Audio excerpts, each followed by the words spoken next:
postos para dirigir e deu tempo de você chegar. Que bom.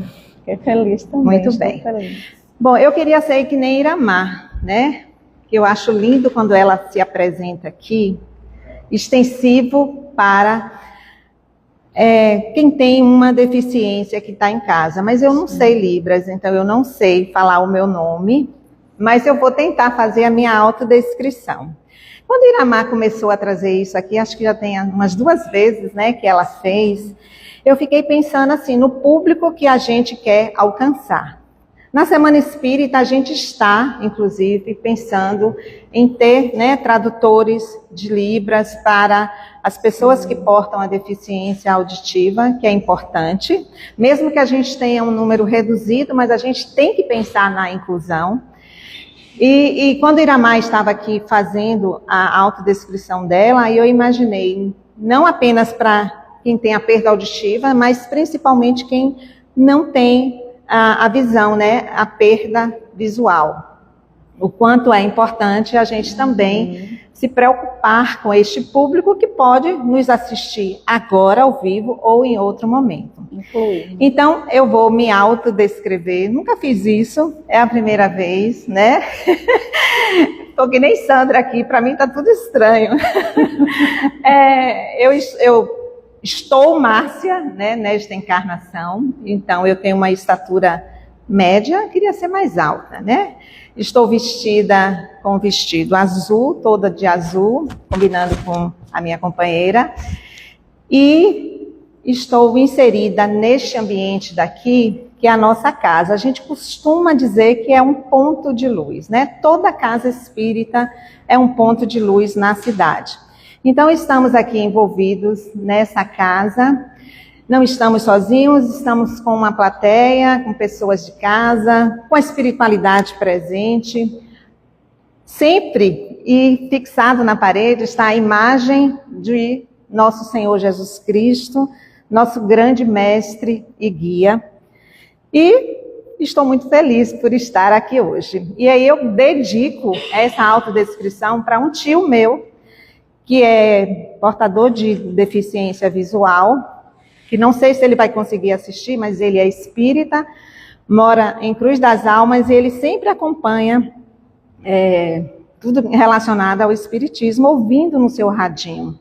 E hoje eu mandei para minha prima pedindo para que ela pudesse colocar, para que ele pudesse ouvir. E aí eu vi, Iramar, o quanto é importante essa autodescrição. Né? Fluir. Gente, hoje não seria eu, né? Hoje a palestra estava programada para nossa amiga Daniela Barbosa. Aliás, esse mês de outubro só tem trabalhador do centro, né? A gente programou pensando no Setembro Amarelo, mas trazendo a proposta da promoção da saúde. Eu seria na próxima semana, mas Dani teve que viajar a trabalho, então de última hora eu tive que trocar, né? Para a semana vai ser nosso amigo Salles ou Silvio, estamos vendo quem vai ser. E hoje seria a Dani, mas por força maior ela não pode estar aqui, então a gente vai fazer esta reflexão deste tema assim, tão interessante, né? A gente já falou sobre ansiedade, a visão espírita da ansiedade. Iramar trouxe semana passada a questão das desconstruções dos padrões físicos, intelectuais, falando sobre a deficiência, sobre esse processo de inclusão. Hoje a gente vai estar falando sobre o envelhecimento, né? Se todos nós sobrevivermos, nós vamos passar por esta fase do envelhecimento. Quer queira, quer não. É um processo. Para não passar pelo envelhecimento, a gente tem que morrer antes, né?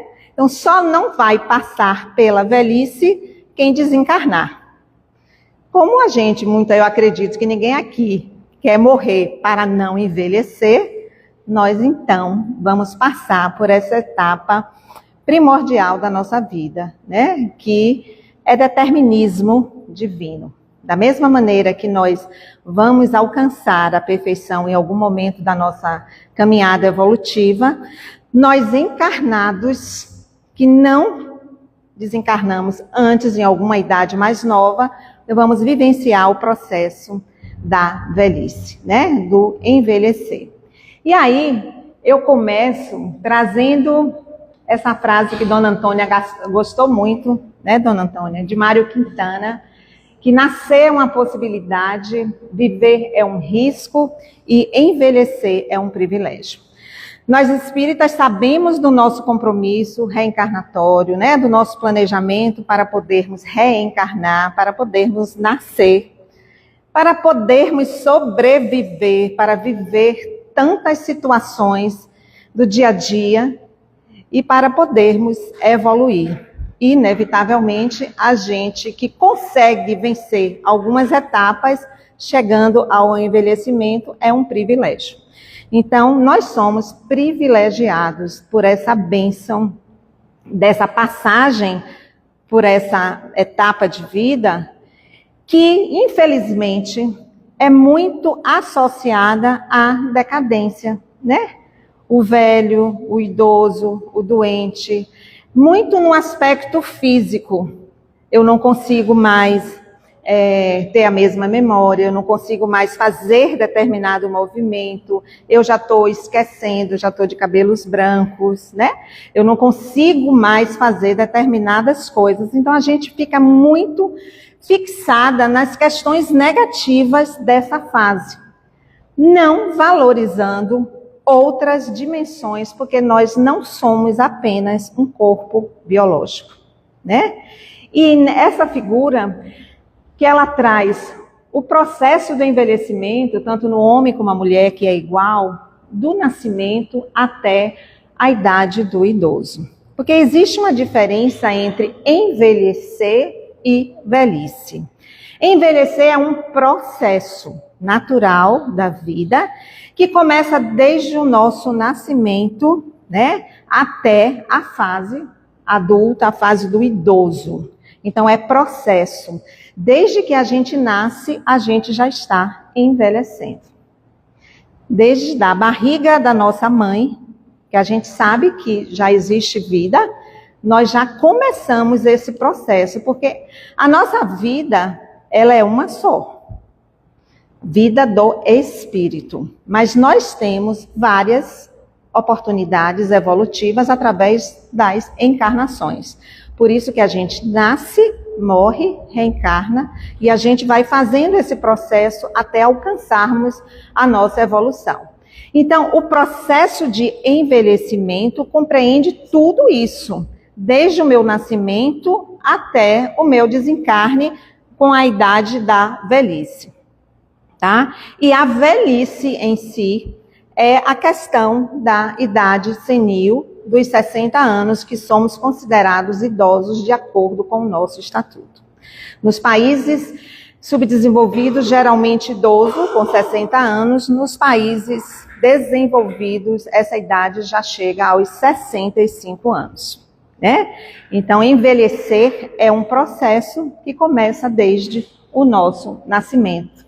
Daí essa bênção, esse privilégio. Trazendo só, isso é coisa de assistente social, né? Contextualizar, trazendo a questão do idoso, né? A nossa expectativa de vida do brasileiro, ela tem crescido, né? Então, a ONU que divulgou, em 1950, a expectativa de vida do brasileiro era em torno de 40 anos. 2071. 2019, 76 anos.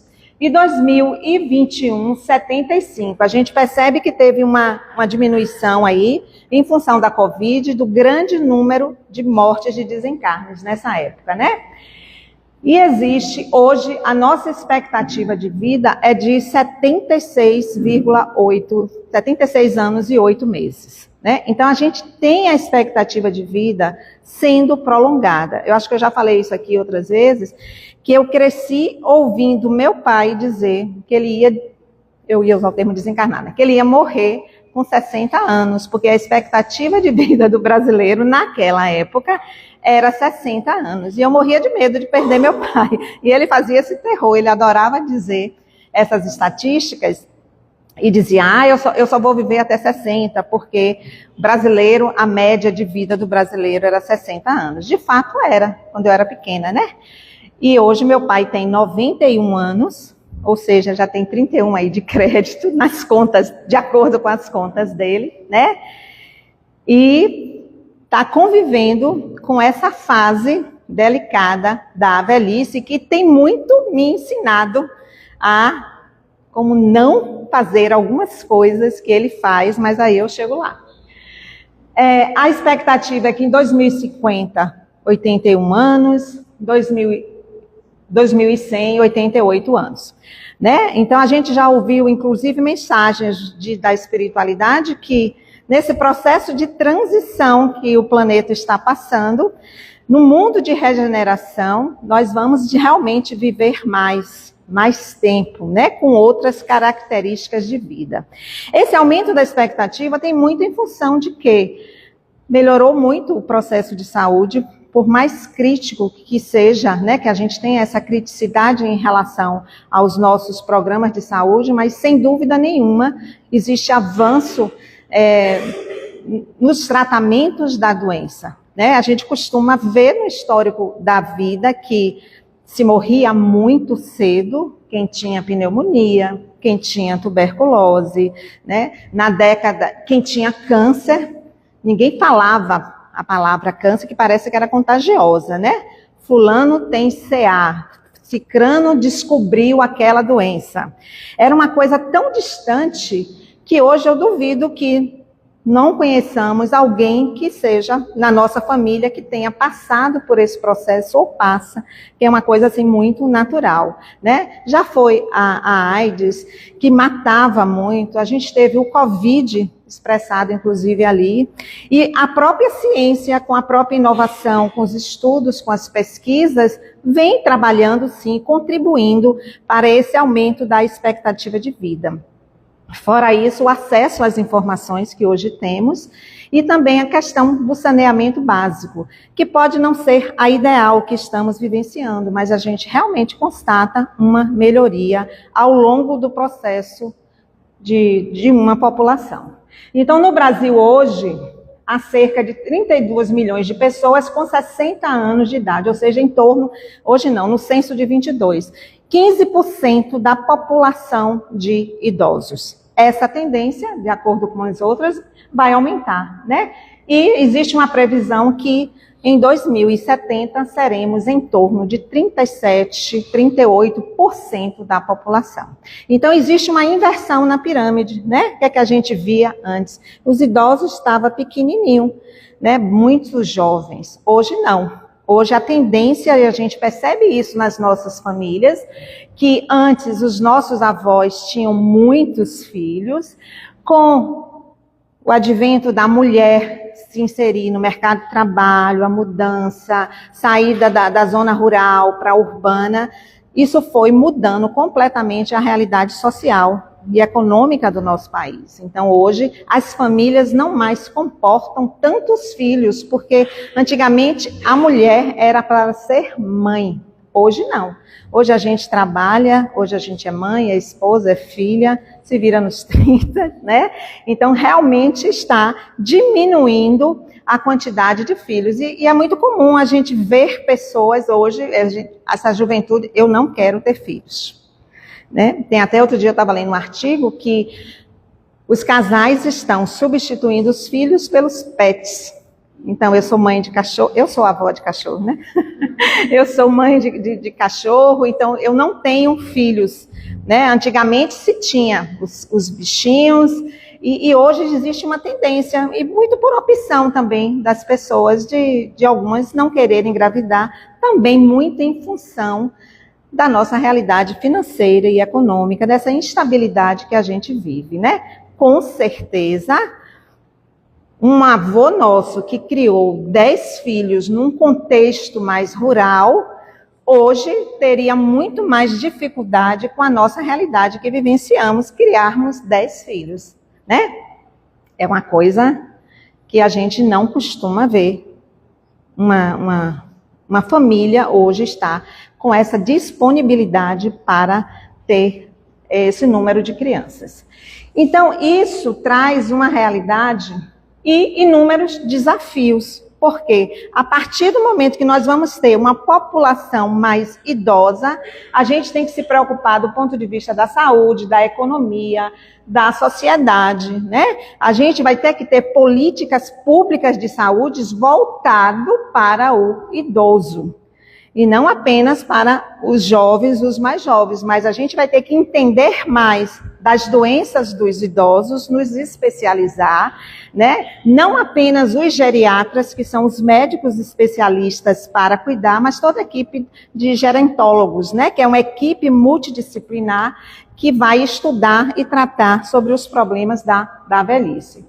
Então, a gente tem que ter, na economia, garantir a sustentabilidade da Previdência e oportunidade de trabalho. A Previdência Social foi planejada para distribuir benefícios, vamos supor, se a média era 70 e a pessoa se aposentava com 60, 65 durante 5, 10 anos.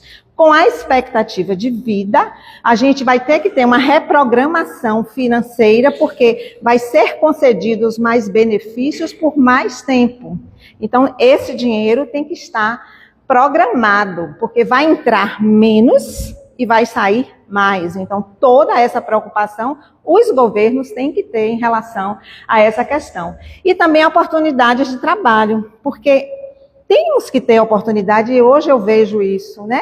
Muitas pessoas que se aposentam são convidados a voltarem para o trabalho, porque têm muito conhecimento e estão muito ativos, né? Estão produtivos para prestar serviços. Isso é muito bom, porque saímos daquela ideia de que eu vou me aposentar. Aposentadoria, o termo vem de quê? Voltar para o aposento. De ficar em casa sem fazer nada. Então, haja vista os aposentados aqui, né, que sabem que não é essa a realidade, graças a Deus. Porque se a gente for para casa para fazer nada, vamos fazer o quê, gente? Adoecer. Né? Não se corta de uma hora para outra, a gente tem que ter todo um preparo. É que nem enquanto espíritos, eu já disse isso também num dos grupos que a gente participa. A gente às vezes tem a ideia e reproduz de que quando se morre, descansa, né? A mesma coisa, quando se aposenta, descansa. Então, assim, que Deus deu descanso eterno, né? Graças a Deus, descansou. Sim. Quem descansou foi o nosso corpo físico. Nós, enquanto espíritos, não vamos descansar. Vamos despertar, vamos reavaliar todo o nosso processo, vamos trabalhar muito na erraticidade, que é esse intervalo entre as encarnações, né? E vamos continuar sendo ativos, só que em outra dimensão. E isso a gente tem que levar em conta no pensar da nossa velhice nesse processo, né? Então, na sociedade, a gente tem que ter inclusão do ser prioridade, não apenas a saúde, mas acesso à cultura. Vai ser uma outra cultura. Não se pode se planejar ações apenas para uma população jovem. A gente tem que pensar no idoso. Então, vejam quantos desafios. Imagine na economia, né? Hoje, o professor de educação física não tem que se preocupar em preparar, ou fisioterapeuta, seja lá quem for, mas o professor de educação física, de ter a sua academia e preparar o seu aluno para curtir o verão, porque é a propaganda que a gente vê, né? Venha para a academia para você ter um corpo sarado, que o verão está chegando, aquela propaganda daquele sol, daquele mar lindo. O profissional de saúde tem que se preocupar com o idoso e prepará-lo para, aos 80 anos, ele amarrar o cadastro do sapato dele, ele ser autônomo em pentear o seu cabelo. Então, é todo um repensar, né, cultural que a gente tem que fazer. E é um nicho. Quem gosta de empreender, a gente tem que ter ações econômicas voltadas para esse público. Então, isso tem que ser repensado todos os dias, né? Não apenas quando a gente se deparar com a situação, quando a gente já estiver nessa linda idade. O futuro começa com políticas públicas, conscientização e um olhar mais humano desde sempre, a partir de agora. Processo de envelhecimento é universal. todo canto tem idoso, tem velho, é multifatorial, depende dos fatores genéticos, hábitos de vida, condições socioeconômicas. É claro que uma população que não tem tantos acessos, menos privilegiadas, vai ter impactos do que em relação a outra que tem acessos à saúde, a uma alimentação melhor, né? Tem toda uma questão genética, biológica que a gente herda e tem hábitos de vida. Os nossos hábitos de vida são saudáveis? Eu me preocupo com esse meu processo? Eu tenho parado para pensar nisso? Ou eu estou focado apenas no aqui e agora? Vivendo um dia de cada vez, né? Como a gente fala. Então a gente tem que realmente vivenciar o aqui e agora, mas sem perder uma perspectiva futuro, se quisermos estar bem nessa nova fase de vida. Então, um questionamento. E ele é progressivo e irreversível, gente. Não tem ninguém que não vá passar por isso. Todos nós vamos passar. É irreversível. Se quisermos continuar vivos, vamos chegar... Aqui tem crianças, tem jovens, vamos chegar aos 50, aos 60, aos 80 e alguns uma idade muito maior. E mais do que nunca é necessário a gente chegar bem, né? Com mínimos problemas possíveis. Envelhecimento saudável. É um pouco do que eu já falei. É um fato, nós não somos vítimas do tempo, então a gente tem que parar de se vitimizar. Ah, é porque eu já estou velho. Ah, é porque isso eu não posso fazer. Porque a gente gosta também um pouquinho desse lugar, né? Nós somos velhos em construção, pois a velhice é um destino. Eu gosto muito de doutora Ana Cláudia Arantes, né? Que ela, especialista, geriatra, trabalha essa questão do envelhecimento, da morte, dos cuidados paliativos. Eu fiz uma vez um curso com ela virtual, e ela traz a questão do envelhecimento numa metáfora com uma viagem. E aí ela brincou com a turma e ela nos convidou a nos preparar, nos fez um convite de uma viagem. Vamos supor que todo mundo aqui agora tenha 40 anos de idade. Todo mundo. E o convite é, daqui a 30 anos, todos nós vamos nos encontrar e nós vamos fazer uma viagem. Para onde? Nós vamos para o deserto. Ah, mas eu não quero ir, mas vai ter que ir. Né? Passaram-se o tempo...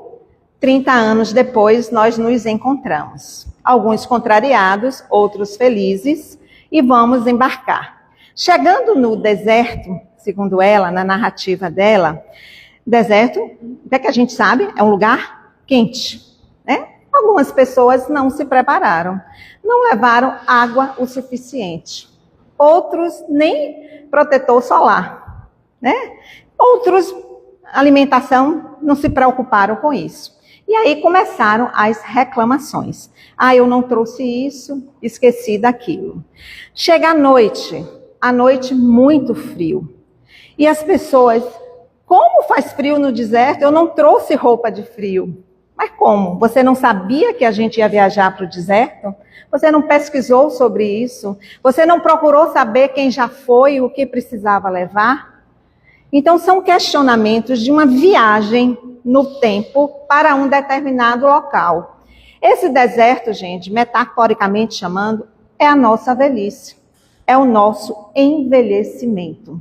Todos nós sabemos que vamos fazer essa viagem, mas a gente não se prepara para tal. Não perguntamos a quem já foi como é para chegar lá, o que precisou, quais foram as dificuldades, as facilidades, o que é que eu preciso fazer para conseguir chegar lá, fazer essa viagem de uma melhor maneira possível. Uma simples viagem que a gente faça hoje para Salvador. Nosso dia a dia a gente não planeja? Então eu tenho um exame em Salvador, eu vou ter que ir tal hora, ter que pegar o ônibus, sair de carro, fazer isso, eu tenho que levar isso, isso e isso, não posso esquecer os exames, tenho que chegar meia hora de antecedência. A gente planeja isso tudo no dia a dia da gente. Mas a velhice a gente não planeja, a maioria das pessoas.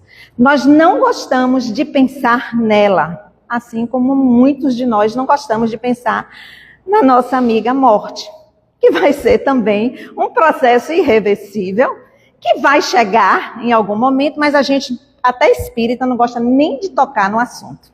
Agora, o agora que eu estou falando é aquele de agorar. Você fala, você está agorando, você está atraindo. Deixa as coisas acontecerem. Se a morte chegasse hoje para a gente e dissesse, venham te buscar daqui a tanto tempo, o que a gente ia fazer de planejamento na nossa vida, né? O que a gente ia buscar resgatar ou buscar resolver? Porque a gente faz tanta coisa e às vezes a gente se vê numa situação, meu Deus, não me leve agora não, eu ainda preciso resolver isso, isso e isso. Como se a gente fosse detentora desse poder, né? De conseguir controlar algo inevitável, irreversível e que não avisa quando será. Às vezes a gente tem um sinal, mas muitas vezes a gente não consegue identificar esse sinal. Da mesma maneira, é com a velhice. A gente está se percebendo, a gente está vendo como a gente está caminhando, mas a gente prefere não ouvir. Por quê? Porque se eu for parar para pensar nisso, eu vou entrar em contato com questões que eu não quero entrar, né? Com a minha incapacidade, com as minhas limitações. Então, são coisas que eu não quero parar para pensar porque não me traz um contentamento. Então, é muito melhor eu lidar com questões positivas na nossa vida. Então, só que o processo de envelhecimento, ele é natural e ele tem de positivo e de negativo. Ele não é só doença, ele não é só decadência do corpo físico, ele é muito mais do que isso, né? Então, é preciso ter compromisso com esse processo e negar o envelhecimento não é nada de uma atitude inteligente. Se a velhice é um destino, então, por que a gente não se prepara para essa inevitável viagem? Essa é uma reflexão para vocês levarem para casa, tá? Aí eu trago umas fotos dos nossos pais, dos nossos avós, né? São fotos de antigamente. Hoje a gente nem revela, então a gente não vai ter essa memória no futuro. Mas os nossos pais e avós tinham essas memórias de juntar família e de tirar aquela foto histórica. Era uma foto por ano, hoje a gente tira por segundo. E a gente não guarda, porque a gente está num ritmo completamente diferente. Mas em relação a eles, o que é que a gente aprende com os nossos antepassados, nossos pais e avós, diante das experiências da vida? Será que tem alguma utilidade deles com o nosso envelhecer? Se eles já fizeram essa viagem, o que eu posso aprender com eles para eu planejar a minha viagem? Então a gente tem muito a aprender com a nossa genética, com os nossos antepassados, com os nossos pais, avós, bisavós, né? Muito a aprender. Não devemos negá-lo. Será que a gente tem ou teve a oportunidade de perguntar o que é que eles fariam diferente para vivenciar o envelhecer? Né? Já pensaram sobre isso? O que é que a gente pode buscar de informações com os nossos entes queridos? Se você tivesse que escolher, o que você faria diferente para você não passar por determinada situação que está passando no momento, né? Então, o meu pai, por exemplo, é uma pessoa que eu imaginava que ele fosse morrer antes que a minha mãe. Minha mãe é muito dinâmica, meu pai são opostos, né? E meu pai é muito deprimido, negativo. Então, ele me ensina muito. Então, quando você chega hoje com ele, ele faz, como é que você está? Eu estou bem aqui no meu calvário, na minha prisão, né? Então, ele fala para uma pessoa inconformada. Ele acha que ele já deveria ter desencarnado. No processo dele, de relação dele com ele mesmo, né? Então, falta um outro olhar. E a gente conversa, antes eu não conseguia conversar, agora eu até consigo conversar nesse processo de cuidar dele. E graças a Deus a gente tem visto alguns processos evolutivos. Como eu conversei muito com a minha mãe. A minha mãe foi minha grande mestra, minha grande mestra. Passou no final do seu adoecimento, 8 anos em cima da cama de uma cadeira de rodas, com a mobilidade bastante reduzida, né, em função de uma queda simples dentro de casa, que ocasionou numa paralisia mesmo, num comprometimento de saúde com ela e de dependência com os outros. E o fato dela ter sido sedentária a vida inteira, piorou nesse estado onde ela ficou em cima de uma cama. Então ficou cada vez mais pesada, cada vez mais difícil da gente trocar, da gente cuidar, precisando de 2 pessoas. Então minha mãe me ensinou muito. Eu quero passar por esse processo quando eu estiver, precisar passar por alguma contusão como ela passou. O que é que eu posso fazer diferente? Então hoje eu faço academia muito em função dela, não porque eu gosto, mas pela necessidade de ter músculo, né? Aprendi, né, professora aqui, Iramar, a necessidade. Seu João é nosso exemplo, gente. Todo dia faz a sua caminhada, né?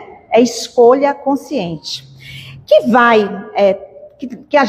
vai ser inevitável o corpo não responder, vai chegar um momento de que o motor vai pifar de tanto uso.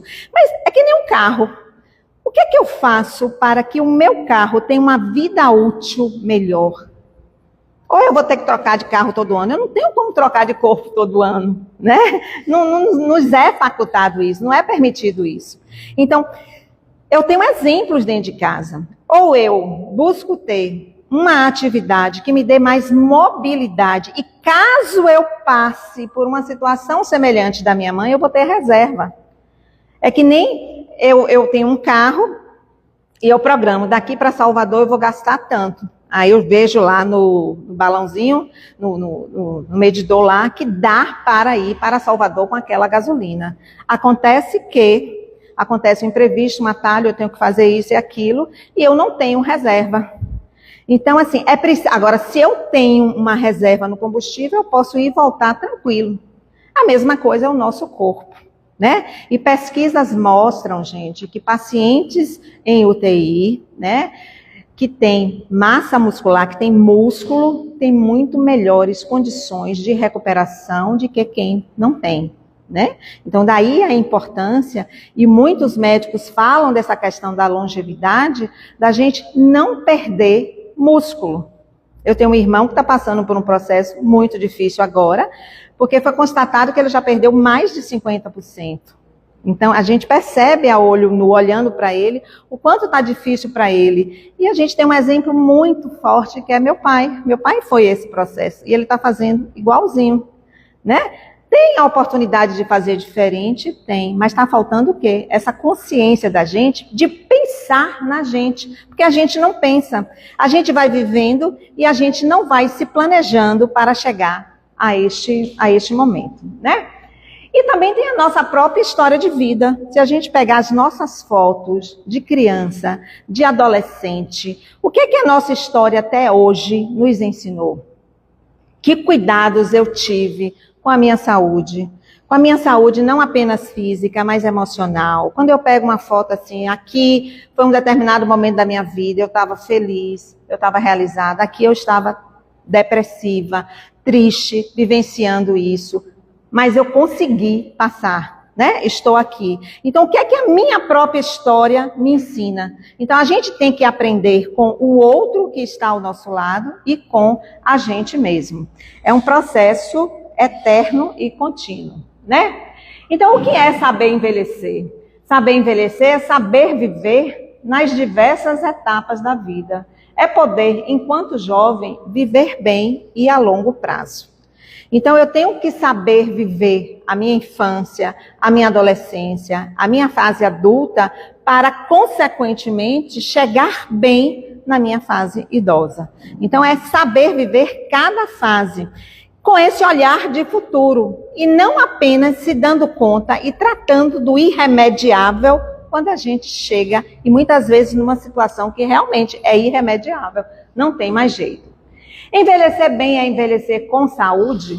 Não necessariamente, porque saúde não é ausência de doença, é bem-estar biopsicossocial e espiritual. Muitas pessoas em idade avançada têm o corpo doente, mas encontra-se saudável.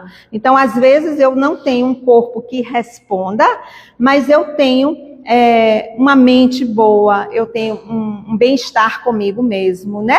Então, o fato de não ter doença também não significa que eu estou envelhecendo bem e vice-versa, né? Porque saúde não é só corpo físico, é o conjunto de tudo.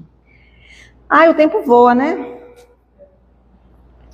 Quando a gente pensa na gente, nós seres humanos, e aí eu vou trazer Peixinho, nosso grande mestre.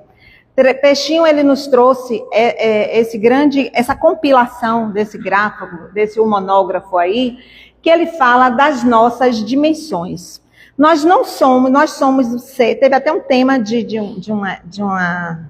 um congresso que foi a multidimensionalidade, né? Então, nós somos seres humanos com multidimensões.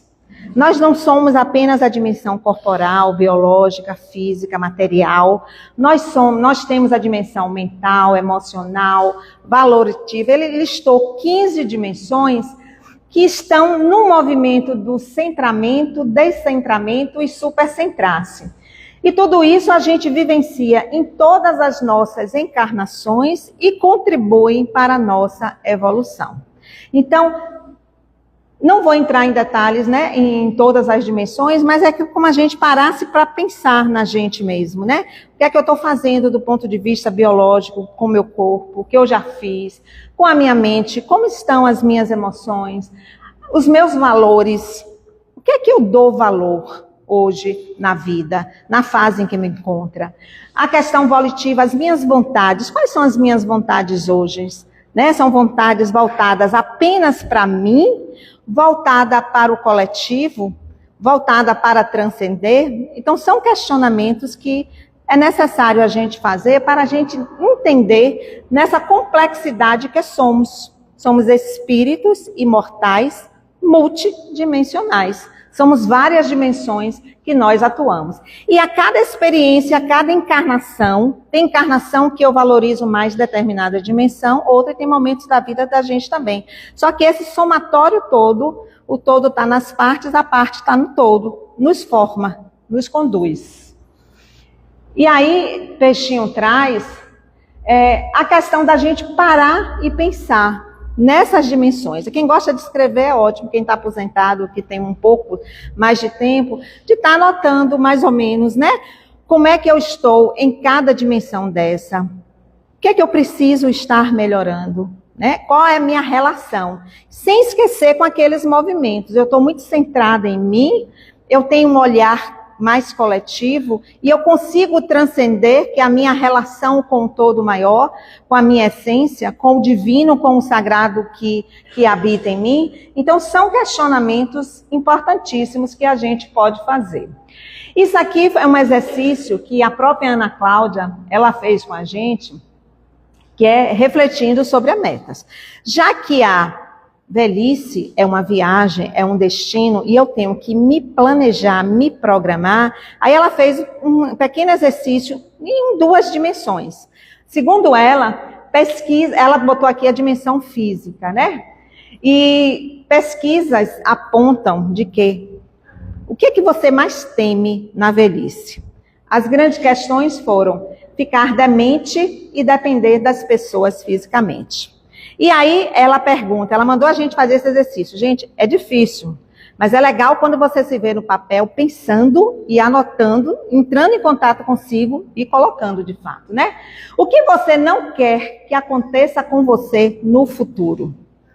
Então, exercício para casa, e cada um pode estar fazendo. O que é que eu não quero diante desse histórico todo que eu já falei, diante que eu já vi que os meus pais vivenciaram, diante do que eu estou me vendo, o que é que eu não quero que aconteça comigo nesse futuro, né? Então, um exemplo, Eu não quero ter grandes problemas de memória, ficar demente. A outra pergunta que ela fez para a gente foi: escreva então o que é que você está fazendo para mudar essa realidade. Então, uma coisa é eu chegar e apenas dizer: eu não quero depender do outro, eu quero ter saúde, eu quero, porque a gente deseja tudo que é bom para a gente. Mas o que é que de fato a gente está fazendo para que isso aconteça e o pior não aconteça, ou para minimizar, né, esses efeitos? Então, um grande exemplo é: estou aprendendo coisas novas, aprendendo a tocar um instrumento, fazer um novo curso, um novo esporte. São coisas que vão atiçar a nossa mente, desenvolver a nossa mente, nos trazer mais saúde. Senão, se eu não desenvolver isso, de fato, eu vou ter mais acesso a essa demência mais cedo, né? E aí são várias outras questões. Se você não quer depender fisicamente do outro, o que é que você está fazendo? Você está se movimentando? Está fazendo pilates? Não tem o dinheiro? Está conseguindo andar? Está conseguindo fazer alguma atividade física? Então são questionamentos que a gente faz e a gente mesmo responde para a gente nesse planejamento do que a gente quer fazer. E o que você quer que aconteça com você no futuro? Então, se eu quero ter mobilidade, eu quero fazer uma atividade física. A grande questão que ela fez para a gente é: você tem disposição e disponibilidade? Porque eu tenho, às vezes, vontade, que seria a disposição, mas eu não tenho disponibilidade. Então, eu tenho vontade de fazer uma atividade, mas eu não tenho tempo por causa disso, daquilo. Então, são problematizações que a gente vai fazendo para a gente se conhecer e para a gente traçar o mínimo que a gente consegue extrair da gente mesmo para fazer um bom planejamento, para minimizar essas questões. Só de exemplo que eu trouxe. E aí, pensando na gente, não apenas nessa questão física, mas que somos espíritos imortais, né? E que a nossa vida não se resume apenas a essa existência. Nós trazemos experiências de outras encarnações. Aqui é uma viagem, né? Assim como a velhice, essa encarnação nossa é um estágio. Nós somos seres espirituais numa experiência material. Estamos aqui de passagem. Viemos com um planejamento, estamos cumprindo ou não sabemos, porque a gente esquece, né? O famoso véu do esquecimento. Mas a gente que frequenta a casa espírita, que se diz adepto dessa doutrina que tanto nos conforta, a gente sabe que não vai terminar a nossa jornada com o nosso desencarne, com o nosso falecimento dos nossos órgãos, né? Se a vida continua em outra dimensão espiritual, então eu tenho que pensar amplamente também, com esse expandir dessa consciência para outras dimensões também e não apenas nessa. Tudo que eu faço nessa dimensão atual, eu vou levar de contribuição, né, para o plano espiritual e para as minhas próximas ações e reencarnações também. Então, o espiritismo, a doutrina, ele possibilita essa compreensão de que somos espíritos em processo evolutivo, com conquistas morais e espirituais alcançadas, mas com muita coisa ainda para desenvolver, porque nós estamos na infância espiritual. O fato de termos idade cronológica avançada, termos 70, 80, 90 anos, não nos dá uma idade espiritual avançada também. Às vezes a gente pode estar na infância mesmo da moralidade. Então, quanto mais velho, mais sábio, nem sempre. Mais maturidade, nem sempre.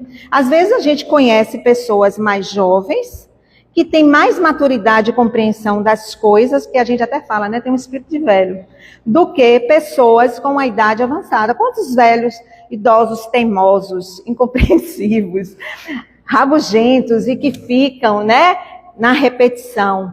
Então, nem sempre, quanto mais experiências, mais maturidade. Às vezes a gente se permite aprender com as situações, outras vezes não. Podemos ser espíritos mais endurecidos. Então, o quanto é importante a gente ter essa compreensão desse todo, né? O Espiritismo convida o idoso a refletir sobre essa transitoriedade da matéria e a perenidade do espírito. Então, transitoriamente estamos aqui e nós voltaremos a ser, sempre somos espíritos no mundo espiritual. Que é natural esse desgaste, então se a gente está aqui, a gente nasce, a gente consegue chegar até a velhice, é extremamente natural esse desgaste físico, mas devendo o tempo de vida física, ele ser aproveitado para atender os compromissos não apenas materiais, mas principalmente espirituais e morais. Então, quanto mais tempo a gente vive, mais tempo nós vamos ter de ter experiências, né? Oportunidades de crescimento, seja vivenciando dor, sofrimento, que a gente já vem refletindo bastante aqui, e que tudo isso vai agregar o nosso ser espiritual.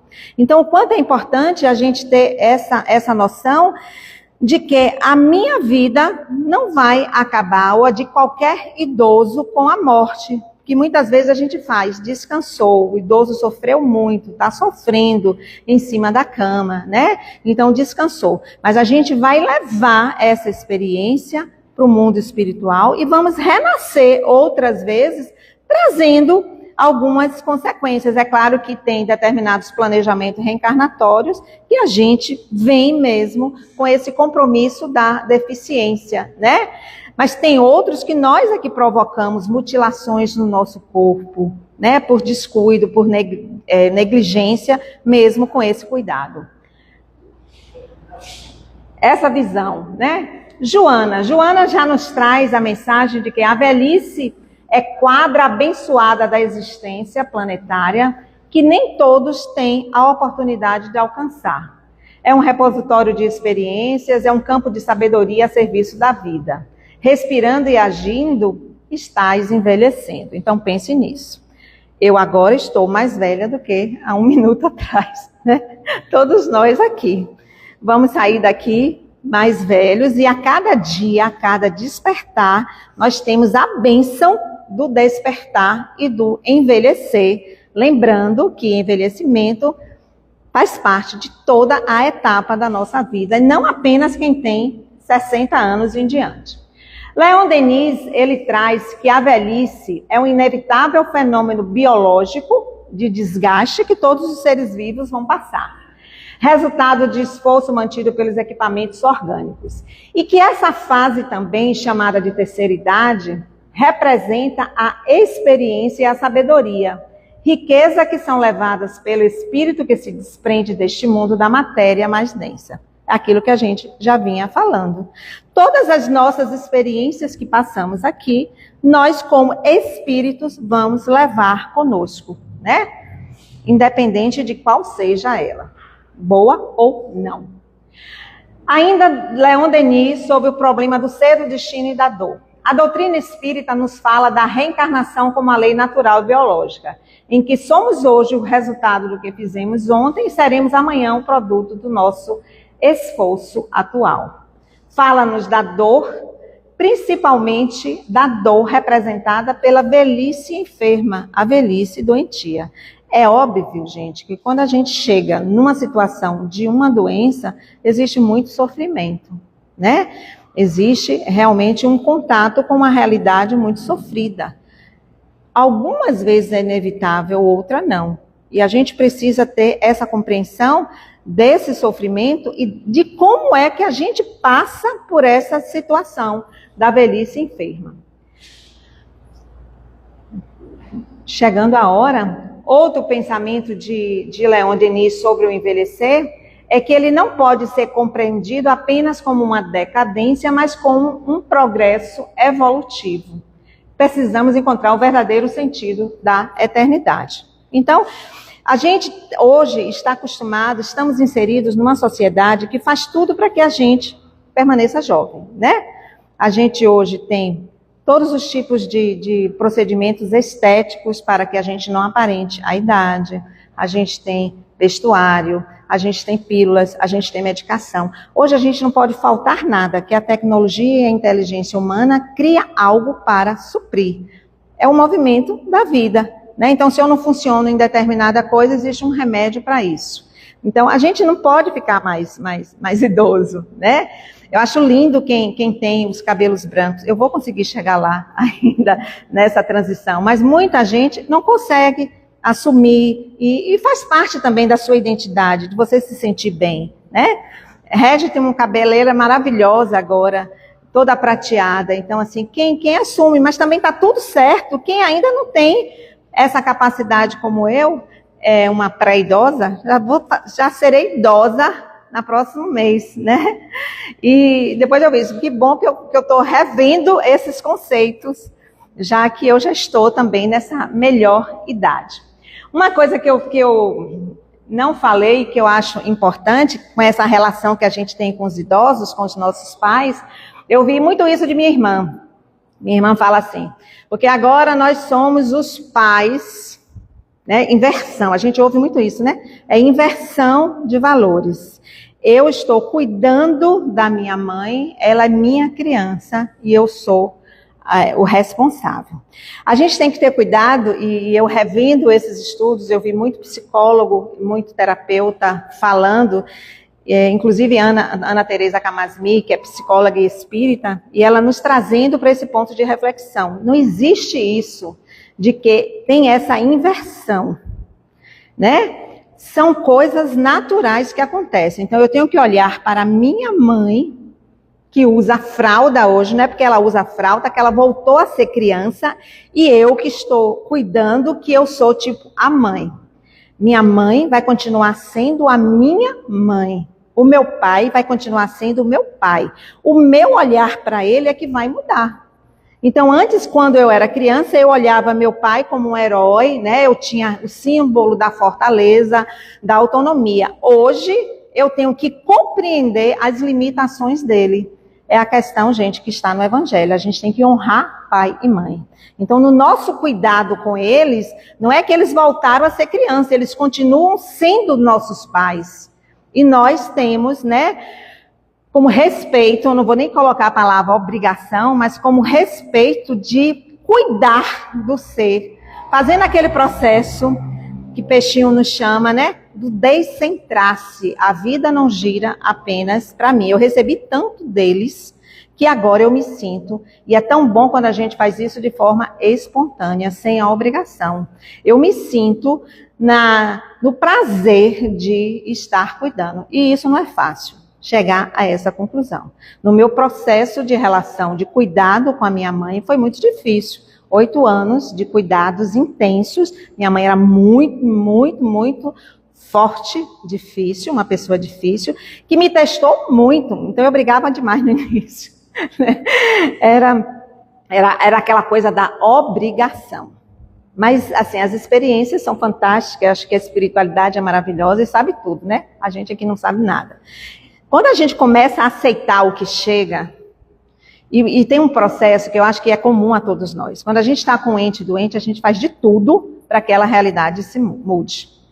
Né? Então, era fisioterapia 24 horas, se pudesse, porque tem que voltar a andar, porque tem que fazer isso, tem que fazer aquilo. E chega um momento que a própria ciência está dizendo, não vai mais. Não vai. E aí a gente tem que acolher realmente o que chega. Né? Chegou a fase da dependência mesmo, da deficiência física. Não é, minha amiga Indaiá? A gente tem que acolher o que chega e agradecer. Eu já falei tanto de você aqui. Quem não está em casa, que está vendo, a nossa grande amiga mestra, Indaiá está aqui conosco, que passou por um processo de amputação de uma parte da perna. E todos nós sofremos muito e oramos muito por ela nesse processo. E o quanto ela me ensinou, viu, Dai? O quanto você me ensinou quando você disse, sabendo que ia fazer o procedimento do corte, e ela disse, já agradeci muito a essa perna. Agradeci demais nesses anos todos, 62, né, amiga, posso dizer. 62 aninhos, então aconteceu isso há um pouco tempo atrás, porque durante 60 anos, 61 anos, ela me proporcionou andar com as duas, conduzir, realizar coisas.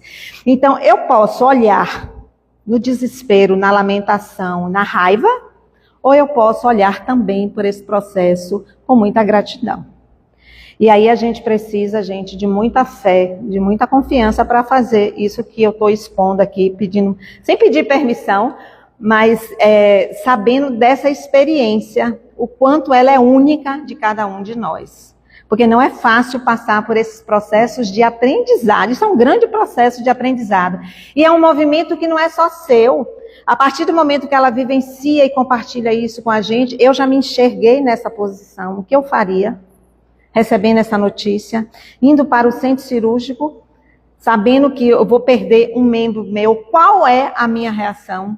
E eu honro mesmo, eu fico assim, maravilhada, diante do processo mesmo evolutivo, porque isso é uma evolução, não é para qualquer um chegar a esse nível. Existe dor muita, existe sofrimento demais. É fácil do jeito que eu estou falando aqui, que todo mundo vai conseguir fazer? Não. Isso é ressignificar, isso é você entrar em contato com você mesmo, vendo o sentido e o propósito de tudo que acontece na nossa vida. E nada é por acaso. Nós estamos aqui nessa escola, por um tempo matriculado, com o nome de Márcia, Iramar, João, Indaiá, Cris, seja lá o nome que tenhamos, para cumprir essa jornada, né? Vai ser fácil? Não vai. A gente já sabia que não ia ser fácil. A gente já sabia que a gente ia reencarnar nesse momento histórico que a gente está vivendo, que é de transição, que é um momento de enorme desafio. Passamos por uma pandemia recente.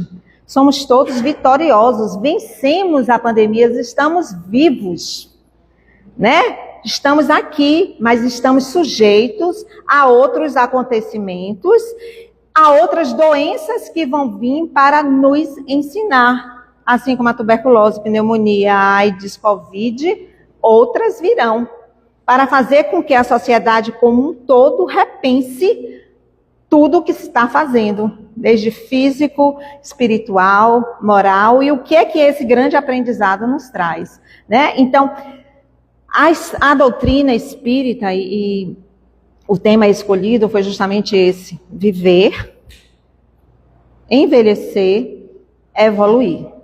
A doutrina, ela nos traz essa informação, né?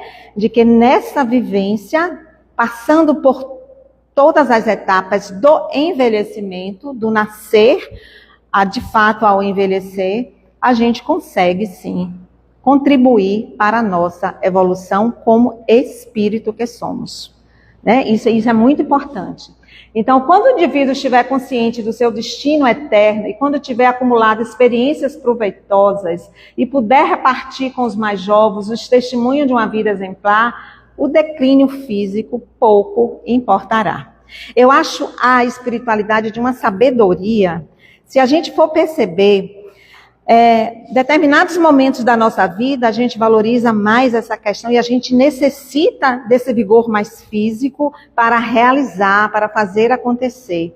E vai chegando essa fase mais da maturidade, do envelhecimento, que não é por acaso que a gente vai diminuindo essa força, porque é um momento onde a gente se volta para outras questões. E principalmente para questões individuais nossas, internas, porque a gente já está próximo de transcender, né? Então, questões mais voltadas para a espiritualidade, para o eu. Então, é nessa fase que a gente deixa o tempo de uma determinada utilidade para ressignificar e entrar nesse contato para fazer parte desse processo de transcendência e de conclusão de uma etapa, mas iniciando em seguida outra. E para finalizando, né, só reflexões para que vocês possam levar para casa. Alguém ainda aqui tem sonho? Né? Porque às vezes eu vou falar do meu pai. Não espero mais nada, estou esperando a morte. É uma opção dele, né? E a gente vem. Enquanto minha mãe brigava para... Não, ele deseja. É tão interessante essa experiência, né? E eu acho que nós, no fundo, todos nós temos sonhos, inclusive ele, que aceita todo o tratamento e está cada dia mais bem cuidado e cumprindo o seu processo evolutivo, né? Você tem sonhos? Qual é o seu propósito na maturidade? Aonde ainda você quer chegar? Então, esses sonhos percorrem todas as nossas etapas da vida, né? Já tivemos o sonho de ser algum profissional na vida, de casar, de ter quantos filhos, e a gente foi realizando. Na nossa idade hoje, o que ainda, nessa vida física da agora, o que a gente planeja ainda alcançar? E a gente se limita apenas a essa vida física, ou sabendo que nós somos imortais, o que a gente planeja para a chegada no mundo espiritual? Ou será que a gente vai ficar deitado em berço eterno, sendo protegido pelo nosso Pai, descansando? Então são perguntas reflexivas que cada um aqui vai ter as suas próprias respostas. E para que mudar no envelhecer? Com o estudo do autoconhecimento, como o estudo do autoconhecimento auxilia na elaboração do nosso projeto evolutivo. Então, assim, eu acho que autoconhecimento, gente, é um luxo, é um cuidado que a gente tem que ter, né? Então, a gente não vai essas mudanças se a gente não buscar se conhecer, fazer esses questionamentos, buscando todas essas dimensões para saber aonde é que eu estou mais atuante, aonde é que eu preciso mudar. Nessa fase de vida que estamos, o que mais prevalece? As questões biológicas, as questões espirituais, o que eu ainda tenho que resolver? O que eu ainda tenho que perdoar? O que a doutrina nos ensina e o que eu posso pegar de contribuição para levar para a nossa vida? Que não se encerra com a nossa morte. Por quê? A vida é a experiência digna da imortalidade. Tudo isso que estamos vivendo faz parte desse nosso processo, sem esquecer dos movimentos evolutivos, do centrar-se, descentrar-se e supercentrar-se. Então eu tenho que me preocupar comigo, com o outro e com Deus. E aí o nosso mestre já diz, né? Amar a Deus acima de tudo e ao próximo como a si mesmo. Isso é evangelho. Isso é eterno, é secular. E, finalizando mesmo, né, consciente da relevância dessa proposta, que nós não estamos sozinhos. A gente não pode esquecer disso. A doutrina nos traz essa informação de que temos amigos espirituais, temos mentores que nos sustentam. Então, não é fácil, é desafiador viver, mas a gente não está sozinho, principalmente nessa fase.